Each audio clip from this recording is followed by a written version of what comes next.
As a sophomore in college, I was one of about 40 people from my hometown to be attending UC Santa Barbara. I was having the time of my life, living on the beach, 72 degrees year-round, surrounded by familiar friends, going to an academically solid institution. Yet, something in my head kept pestering me. This can't be it.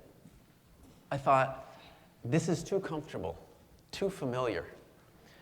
Wouldn't it be cool if I could step out of my comfort zone, go somewhere new, start over, transfer out of state? So like any sane 19-year-old living on the beaches of Santa Barbara would, I transferred to the University of Iowa. Talk about stepping out of my comfort zone. Yeah, so this was my walk to class every day. In all seriousness, transferring to Iowa was one of the greatest decisions I had ever made. I met amazing people, adapted to the Midwestern lifestyle. It forced me to create a life for myself. I started to make deliberate decisions about who I was and what I was doing. See, if you analyze me statistically as a male in the US, I'm as ordinary as they come. Average height, average weight, average IQ, raised in a middle-class home, no particular athletic skills, artistic skills. I'm ordinary. Yet, I'm not content with ordinary.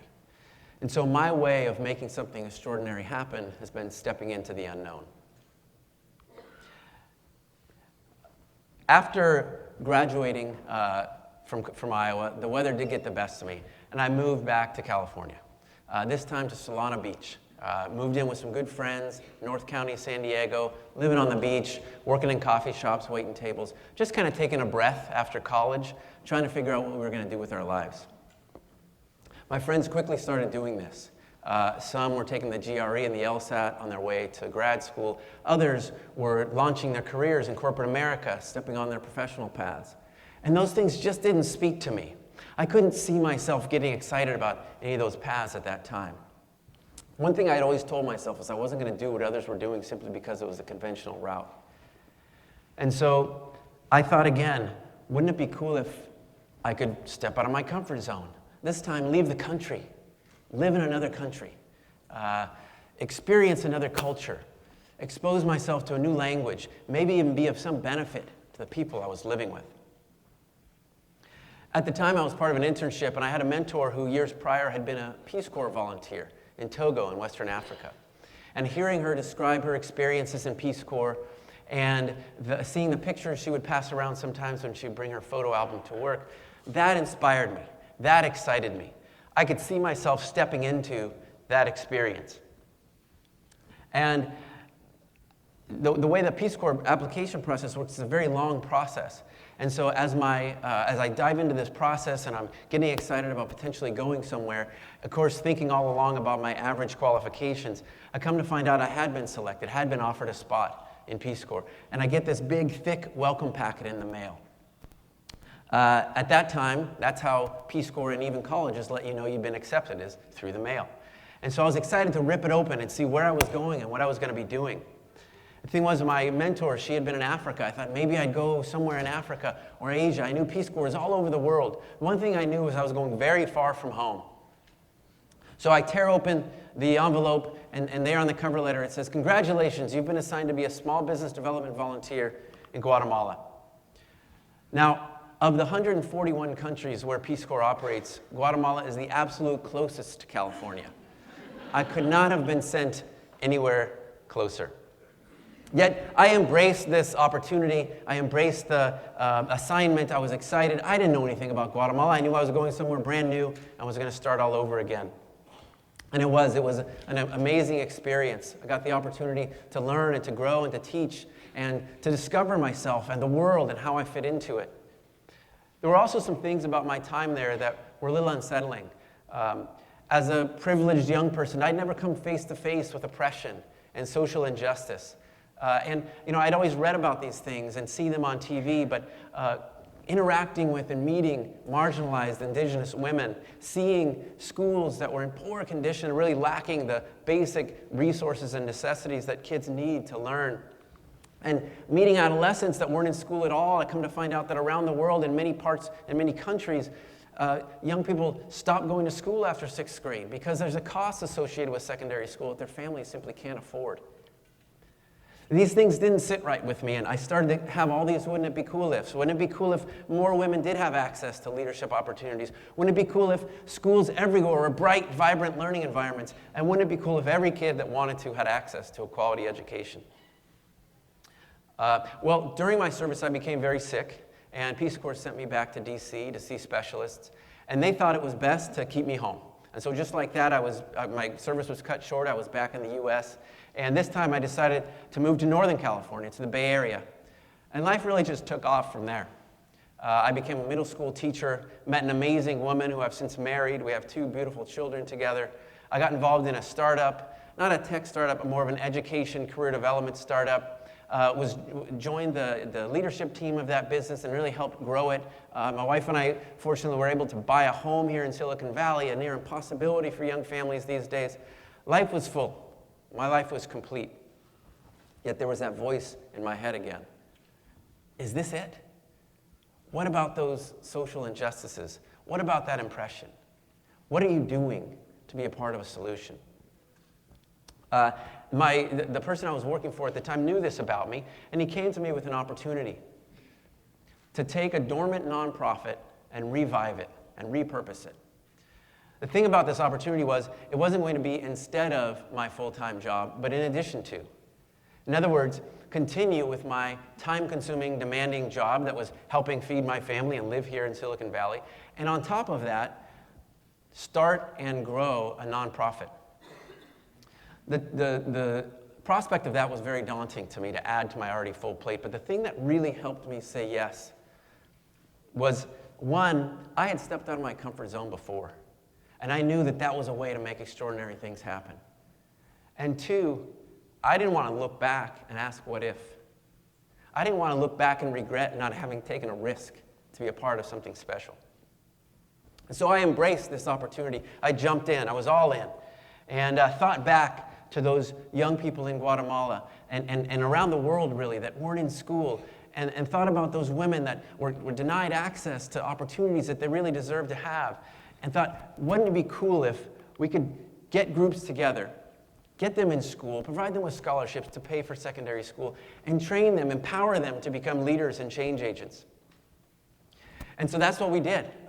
We started an organization called Dream Volunteers. The youth empowerment program that we run is called Young Dreamer Network. And the first thing I did was go back to Guatemala and find a group of young people that weren't in school, connect them to a quality school, and start to work with them on service and leadership in their communities. And just to give you an idea what this looks like and the exponential impact we were looking to help them make, I want to tell you about this young woman in the yellow blouse here in the middle. Her name is Marty Belle. She was one of the first members to join our program. And actually, her and the girl in front of her, Telma, they were the first 2 girls in the history of their village to ever go to high school. And Marty Belle was exactly the kind of person we were looking for. She was brilliant, hardworking, full of positive energy, and a magnetic personality that really drew people to her. And so as she moved along in our program, her grades were stellar. She got the best grades in her class. She became a strong leader in her peer group. And as we started to bring groups from here to do short-term service trips in her community, she would welcome them and receive them, engage them in her community, and engage them in service. So Marty Belle just rose up as an all-star in this program and really was the vision that I had originally had. 5 years after joining our program, she became the first woman in the history of her village to graduate high school. And just a few months after that, see, in Guatemala, you actually pick a profession. You choose a concentration in high school. And so in high school, she focused on education. And so just a few months after she graduated, she became a teacher in the village that we sponsor, where our young dreamers live. There had never been a local member of the community to teach at this school before because nobody had ever been qualified from the community to teach there before. The significance of her teaching there is that this is a 100% indigenous Mayan community. And teachers had always been bussed up from a nearby city well-intentioned, hardworking teachers, but they didn't represent the cultural background of these kids. Now, for the first time, they could see somebody they could see themselves in their teacher. Not only was she a fantastic teacher and hardworking, but she injected her joy and her positive energy into this school and into the children. Little girls looked up to her as a role model, somebody they could identify with, somebody that they could emulate.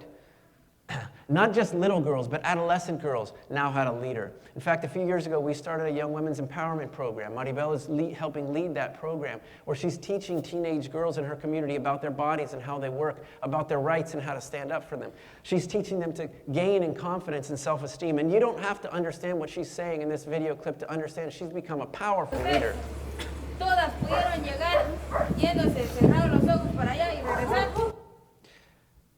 When you step into your wouldn't it be cool ifs, when you take action on visions you have for the way things could be, you say, isn't it cool that? Isn't it cool that Marty Belle is having an exponential impact? Not just her own life has been transformed, but her family's life and her community. Isn't it cool that we now have dozens of young dreamers in Guatemala, dozens more in India? Isn't it cool that one of them was on her way to becoming a child bride just 3 years ago? Instead, today, she's a 12-year-old girl, happy, healthy, going to school, living as a little girl should, dreaming about her future. Isn't it cool that we have young dreamers in Ghana and Vietnam and Costa Rica? And when you start to experience these isn't it cool that's, more wouldn't it be cool ifs emerge. Years ago, we thought, wouldn't it be cool if we could take student groups from here and connect to our young dreamers abroad, immerse them in these communities, engage them in service? Isn't it cool that today hundreds of students from the Bay Area and around the U.S. are traveling to these communities, engaging in service? Middle schoolers, high schoolers, college groups, families are taking meaningful travel experiences with us over their spring break or in the summer to make an impact and to come back as ambassadors.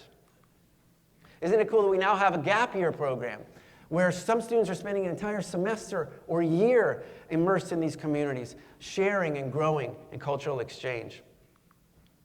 Isn't it cool that when you bring people from completely different backgrounds together, completely different walks of life, you break down cultural barriers, you break down borders? That's how the world becomes a better place. That's how human connections happen. Isn't it cool that this young man is a middle schooler from Palo Alto and this young woman is a high schooler in Costa Rica? And they're collaborating together to convert a conventional coffee farm to organic. Isn't it cool that that project is restoring this cloud forest in central Costa Rica, which serves as part of our planet's respiratory system, which all of us depend on to breathe and live here? And isn't it cool that that young woman I just showed you, whose name is Mariana, a high schooler in Costa Rica, in the middle of this tiny little village in central Costa Rica, 2 years ago told us about her dream to one day be able to do just like so many people had come to her community to serve and share and grow, to someday be able to travel and connect and help in other countries. And last year, I was down in Costa Rica, and I was making a video for our donors back here in the U.S. to show them profiles of some of the young people they were supporting through these scholarships. And I happened to capture a little clip of Mariana talking about this dream. Hello, my name is Mariana. I am in 10th grade. My favorite subject is psychology. And my biggest dream is travel around the world to help people.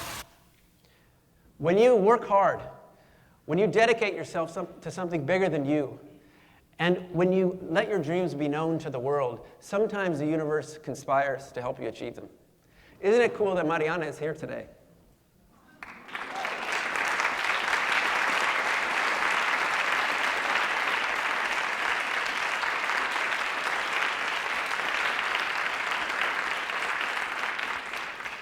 Just like Marty Belle in Guatemala, Mariana is a brilliant high school student, but she's also a transformational leader, having an impact on her peers, on her community, and now on our community.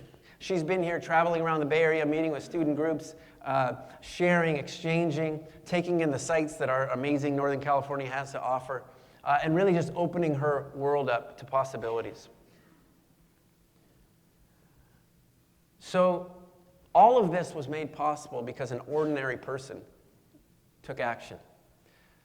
Somebody very average took a step in the direction of his wouldn't it be cool if. So what's your wouldn't it be cool if? And what are you doing about it? Thank you very much.